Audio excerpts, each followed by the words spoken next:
আত্মা গুনার দিকে চুম্বকের মতো আকর্ষণ করবে, কিন্তু আল্লাহর ভয় আত্মাকে যে কন্ট্রোল করবে। আল্লাহ বলেন ওয়া আম্মা মান খাফা মাকামা রাব্বিহি ওয়া নাহান নাফসা আনিল হাওয়া। আল্লাহ বলে মন চাহি জিন্দেগি থেকে যে দূরে থাকবে, প্রবৃত্তিকে কন্ট্রোল যে করবে, নফসকে কন্ট্রোল যে করবে, ফাইনাল জান্নাতা হিয়াল মাআওয়া। আল্লাহ বলে আমার ভয় যে গুনাহ থেকে বিরত থাকবে, আমি আল্লাহ তার জান্নাতে ঠিকানা দিয়ে দিলাম। জোরে বলে সুবহানাল্লাহ। আর তার পরীক্ষা আল্লাহ একটা নবীকে নিয়েছেন, কঠিন পরীক্ষা। বহু নবীকে নিয়েছেন, তবে এক নবীর ঘটনা বলি। ও মুসলমান বাবাজি, আল্লাহ তাআলা ইব্রাহিমকে ডাকলেন, ইব্রাহিম রে, সব থেকে তোমার প্রিয় জিনিসটা আমার রাস্তায় দান করো। যে ইব্রাহিম নবী বৃদ্ধ বয়সে 86 বছর বয়সে প্রথম পুত্র লাভ করেন, যার নাম হলো ইসমাঈল। কি নাম? জি, 86 বছর। কত বছর? 86 বছর বয়সে। বুড়ো বয়সে সন্তান হবে হয়। আমরা সচরাচর কি দেখি, বৃদ্ধ হয়ে গেলে দাড়ির চুল সাদা, মাথার চুল সাদা, স্পার্ম কাউন্ট কমে গেছে, ওই পুরুষের দ্বারা বাচ্চা হতে পারে? সাধারণ নিয়ম বলে, আল্লাহর ক্ষমতা তো অনেক, হতে পারে না। ইব্রাহিম নবী আল্লাহর কাছে দোয়া করছে, আল্লাহ রব্বি হাবলি মিন লাদুন রব্বি হাবলি মিনাস সালিহিন।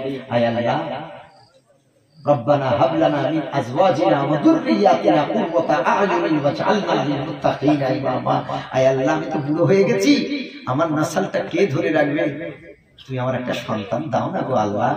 আল্লাহ তাআলা ইব্রাহিম নবীর বৃদ্ধ বয়সের দোয়া কবুল করে সন্তান দিয়েছেন। জোরে বলেন সুবহানাল্লাহ। এখন বৃদ্ধ বয়সে যে সন্তান পায়, সেই সন্তানের প্রতি তার মায়া বেশি হয় না কম? বেশি। আমরা যারা, আপনারা দাদুরা আছেন, দাদিরা আছেন, ছেলেটা বিয়ে দিয়েছেন, 10-12 বছর হয়ে গেছে, কত গাইনোকোলজিস্ট দেখালেন, কত জায়গা ভেলোর থেকে ফিরে এলেন, ডাক্তার শুধু আশ্বাস দিয়েছে হবে, ট্রাই বারবার ট্রাই করে যাও, হয়ে যাবে। ফেলিপিয়ান টিউব একটা ব্লক আছে হালকা, ওটা খুলে যাবে, ট্রাই করে যাও। ওভারিয়ান সিস্ট আছে, আস্তে আস্তে চলে যাবে, হালকা ওষুধ দিলাম। ট্রাই করতে করতে 10 বছর, 12 বছর, 13-14 বছর পর ছোট্ট মানত করেছে, আল্লাহ কবুল করেছেন। ওই মানতের বিনিময়ে আল্লাহ বাচ্চা দিয়েছেন। দাদু দাদি নানা নানি বুড়ো বুড়ো বয়সের নাতি পেলে খুশি বেশি হয় না কম? বেশি হয় না? এখন বৃদ্ধ বয়সে আল্লাহ বলছে, ইব্রাহিম প্রিয় জিনিস দান করো। খেজুর বাগান দিয়ে দিলেন, স্বপ্ন আল্লাহ দেখালেন, হলো না। যতগুলো উট ছিল সব দান করে দিলেন আল্লাহ রাহিম। আবার স্বপ্ন দেখে ওগুলো হয়নি ইব্রাহিম, আরো প্রিয় জিনিস দাও। আল্লাহ কি দেবো? তোমার ঘরে যে সন্তানটা দিয়েছি ওইটাকে আমার রাস্তায় কুরবানি করো। আপনাদের কাছে প্রশ্ন করি, কোন বাপকে যদি তার সন্তানকে চাওয়া হয় সে কখনো দেবে? কোন মা দেবে?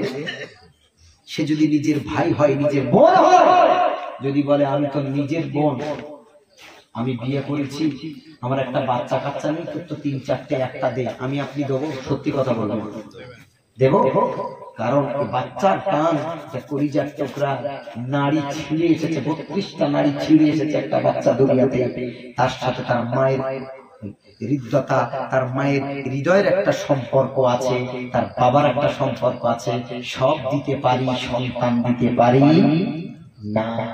আল্লাহ তাআলা নবী ইব্রাহিম, দেখেন নবীদের উপরে কি আত্মার পরীক্ষা। আল্লাহ বলছেন, ইব্রাহিম তোমার সন্তানকে দিতে চাই।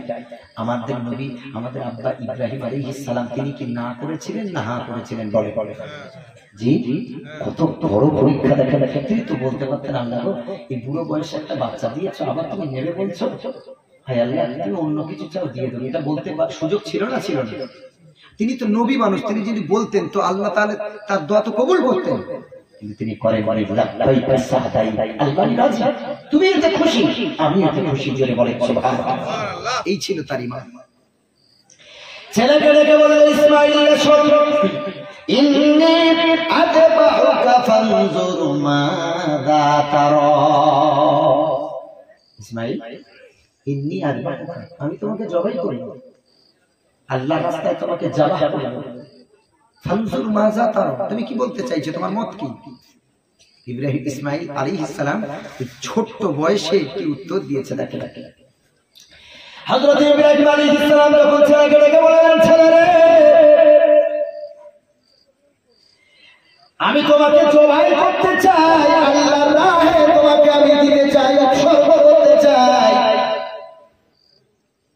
হযরত ইসমাঈল আলাইহিস সালাম অল্প বয়সে শিশু মানুষ, তিনি আব্বার হাতটা ধরে বলে, আব্বু ক্বালা ইয়া আবাতি আলমা তুমার সাতাজিদুনি ইনশাআল্লাহু মিনাস সাবিরিন। ইয়া আবাতি, আমার প্রিয় আব্বা। এই কথা শোনার পরেও তিনি আব্বাকে প্রিয় বলছে। আমি আপনি হলে বলতাম, তোমার মতো বাবার দরকার নেই, মায়ের দরকার নেই, ছেড়ে চলে যাবো, ঘর থেকে ছেড়ে চলে যাবো, ভিক্ষা করে খাবো, তারপরেও জীবন দেব না। তুমি কেমন কেমন কেমন নির্মম পিতা যে তুমি তোমার নিজ সন্তানকে জবাই করবে, কেমন তোমার আল্লাহকে মারো, কেমন আল্লাহকে মারো, এরকম বলে দিতাম, নাউজুবিল্লাহ। কিন্তু শিশু ইব্রাহিম ইসমাঈল আলাইহিস সালাম বলছে, ইয়া আবাতি ইফআল মা তুমার, আমার প্রিয় পিতা, আল্লাহ থেকে যা হুকুম পেয়েছো তা তুমি পালন করো। চলে বলেন সুবহানাল্লাহ। একটা পিতার দেহ অন্তরটা কাঁদে, কিন্তু আল্লাহর হুকুম তা তো পালন করতেই হবে। অন্তর সে বাপ, বৃদ্ধ বয়সে বাপ পেয়েছে, মায়ের কাছে ইসমাঈল দিয়ে বলছে, মা গো, ও মা, শেষে বিদায়, আসসালামু আলাইকুম, তুমি আমাকে আর দেখতে পাবে না মা, তোমাকে আর মা বলে ডাকতে আমি পারবো না, সুযোগ নাই। আল্লাহর পক্ষ থেকে হুকুম চলে এসেছে, আল্লাহ আমাকে চেয়েছে, মনোনীত করেছে। আল্লাহ আমার আব্বা আমাকে উৎসর্গ করবে আল্লাহর রাস্তায়, মাতৃ দুঃখ করো না, আফসোস করো না, তোমার থেকে বিদায় দিচ্ছি, জান্নাতে তোমার সাথে দেখা হবে। জোরে বলে সুবহানাল্লাহ। মা ঝরঝর করে কাঁদে। আজকে পৃথিবীর স্ত্রী হলে স্বামীর হাত ধরে না করে দিত, কিন্তু এমন একজন স্ত্রী না করে না। স্বামী, আল্লাহর হুকুম যখন হয়েছে তা তুমি পালন করো। তুমি তো আমাকে রেখে এসেছিলে, কত বছর ওই জঙ্গলের কাছে ফেলে এসেছিলে, তুমি তো আমাদের খাওয়াও পাঠাও নাই, কিছু পাঠাও নাই। আল্লাহ আমাদের খাওয়ার ব্যবস্থা করেছেন। তো যে আল্লাহ খুশি হয়ে সন্তান দিয়েছেন, যে আল্লাহ আমাদের বরকতে আরো ভূখণ্ড আল্লাহ সব থেকে দামি বানিয়েছেন, সে আল্লাহ নিতে চাইছেন। যান আপনার সন্তানকে নিয়ে যান। জোরে বলে সুবহানাল্লাহ। এই হলো মা, এই হলো মায়ের অন্তর। খোদার প্রতি ঈমান দেখো, আর আমাদের ঈমান কেমন দেখো। হযরত ইসমাঈল আলাইহিস সালাম জানে যে আজ আমার শেষ নিঃশ্বাস ত্যাগ করতে হবে, বাবার হাতে হাত ধরে ধরে ইব্রাহিম নবী যুদ্ধে যুদ্ধে কাঁদে, কারণ এমনটা তো তার কাঁদবে। অমুসলমান বাবাজি, শয়তান ধোঁকা দেয়, ইব্রাহিম দাঁড়া, ইসমাঈল দাঁড়া, তোর বাপ তোকে হত্যা করতে যাচ্ছে, কতল করতে যাচ্ছে, তুই যাস না রে ভাই। আল্লাহ রাব্বুল আলামিন এমন ঈমান দিয়েছে, শয়তানের কথাকে লাথি মেরে আল্লাহর রাহে অগ্রসর হয়েছে। ভাইরা, এরপর আল্লাহ রাব্বুল আলামিন কোরআনে কারীমে 23 পারার ভিতরে সূরা সাফফাতের ভিতরে আল্লাহ রাব্বুল আলামিন কি সুন্দর ঘোষণা করে দিলেন। আল্লাহ রাব্বুল আলামিন বলে, ইব্রাহিম আলাইহিস সালাম যখন সন্তান ইসমাঈলকে শুইয়ে দিলেন, সন্তান ইসমাঈল আলাইহিস সালামকে শুইয়ে দিয়েছেন,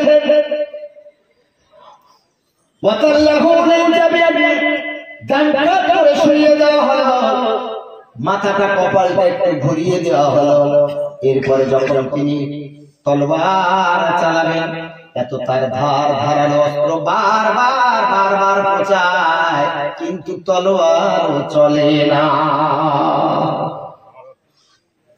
ইসমাঈল শিশু মাসুম দেখে বলে, আব্বু, আমি তো তোমার সন্তান, তুমি তো আমার পিতা, আমার চোখে চোখ রেখে তুমি এমন করে আমাকে তো উৎসর্গ করতে পারবে না গো। তবে আব্বা, একটা কথা বলি, তুমি তোমার চোখে কাপড় বেঁধে নাও, আমার হাত বেঁধে দাও, পা বেঁধে দাও।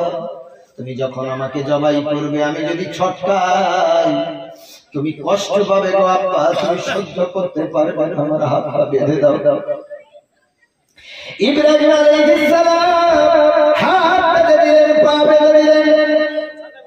যখন আবার তলোয়ার চালাতে যাবে, ইসমাঈল শিশু সন্তান বলে আব্বু একটু দাঁড়াও, একটু দাঁড়াও, আমার এখন হাত খুলে দাও, পা খুলে দাও, কারণ কিয়ামতের দিন, মুসিবতের দিন দয়ার আল্লাহ যদি আমায় জিজ্ঞাসা করিস নবী আমার রাস্তায় উৎসর্গ হওয়ার কোনো ইচ্ছাই ছিল না, তোকে জোর করে হাত বেঁধে পা বেঁধে কুরবানি করতে হয়েছে রে, এই জন্য করে তোর এই বদলা প্রতিদান তুই পাবি না।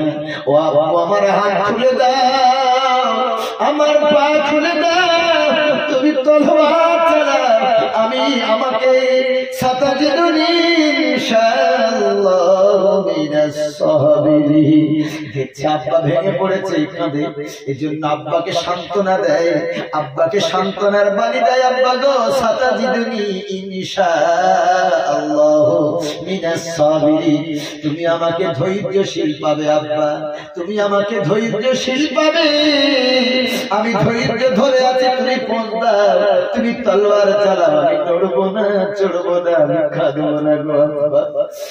এইবারে চোখ বেঁধে বিসমিল্লাহ বলে তলোয়ার চালিয়ে দিল। আমার আল্লাহ শেষ পর্যন্ত দেখতে চাইলেন ইব্রাহিম পরীক্ষায় পাস করে কিনা। হযরত ইব্রাহিম আলাইহিস সালাম কাপড় বেঁধে যখন চোখে এমন করে পোস্টা মারলেন, দ্বিখণ্ডিত হয়ে গেল, রক্তগুলো হাতে ঠেকি দিয়ে লাগলো। ইব্রাহিম নবী আর যেন কোনো মুখে জবাব নাই, শুধু ঝরঝর করে কাঁদে সিজদায় পড়ে গিয়ে আল্লাহ তুমি আমাকে ধৈর্য দাও। কোন বাপ পারে তার সন্তান হারা বেদনা সহ্য করতে, ও আল্লাহ তুমি আমাকে ধৈর্য দাও, তুমি আমাকে ধৈর্য দাও। চোখের পথে ঘুরেছে আল্লাহ রাব্বুল আলামিন হেকে বলে বানাইনাহু আইয়া ইব্রাহিম কদ সাদাকাতার রুয়া ইন্না কাযালিকা নাজিল মুহসিনিন। ওরে ইব্রাহিম আইয়া ইব্রাহিম, ও ইব্রাহিম কদ সাদাকাতার রুয়া, তুমি তোমার স্বপ্নকে বাস্তবায়ন করেছো, স্বপ্নকে সত্য করেছ, তুমি তোমার স্বপ্নকে সত্য করেছ, দুঃখ পেও না ইব্রাহিম, ইন্না কাযালিকা নাজিল মুহসিনিন, তুমি যে আমার রাস্তায় কুরবানি দিয়েছো, আমি আল্লাহ এত খুশি হয়েছি, এত খুশি হয়েছি, আমি উত্তম নাজাত, উত্তম বদলা, উত্তম উপহার আমি আল্লাহ তোমাকে দান করলাম। জান্নাত থেকে দুম্বা এলো, ইসমাঈল নবী আলাইহিস সালাম পাশে দাঁড়িয়ে আছে, বাপের বছর নয়না কান্না দেখে বাপের কাঁধে হাত দিয়ে বলে আব্বু।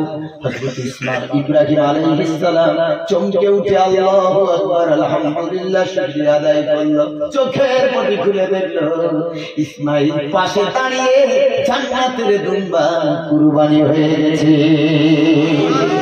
আল্লাহ তাআলা বলেন ওয়ালা নাবলুবান্নাকুম বিশাইইন মিনাল খাউফি ওয়াল জু'i ওয়া নাকসিন মিনাল আমওয়ালি ওয়াল আনফুস।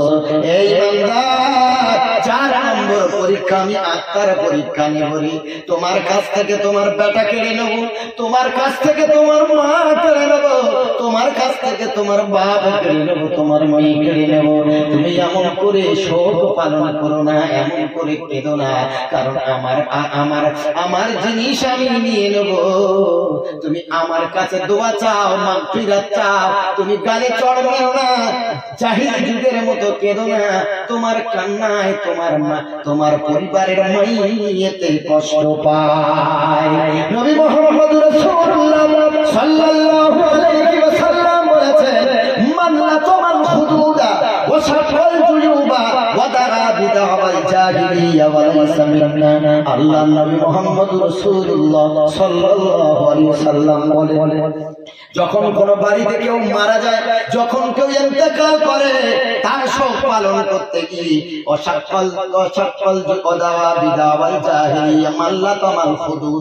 সে যেন চপেটা ঘাত না করে, গালে যেন চড় না মারে, আর কি করবে সে যেন কান্না এমন করে না যেন তার জামা ছিঁড়ে দেয়, চুল যেন না ছিঁড়ে দেয়। আর জাহিল যুগের মতো মূর্খদের মতো যেন বিলাপ করে জোরে জোরে চিল্লা চিল্লি করে না কাঁদে। ও ভাই আল্লাহ রাব্বুল আলামিন বলে এই দুনিয়া চিরতরে নশ্বর, সারা পৃথিবী ধ্বংস হয়ে যাবে, কিন্তু আল্লাহ তাআলা বাকি থেকে যাবে সূরা রহমান, কুল্লু মান আলাইহা ফান ওয়া ইয়াবকা ওয়াজহু রাব্বিকা যিল জালালি ওয়াল ইকরাম।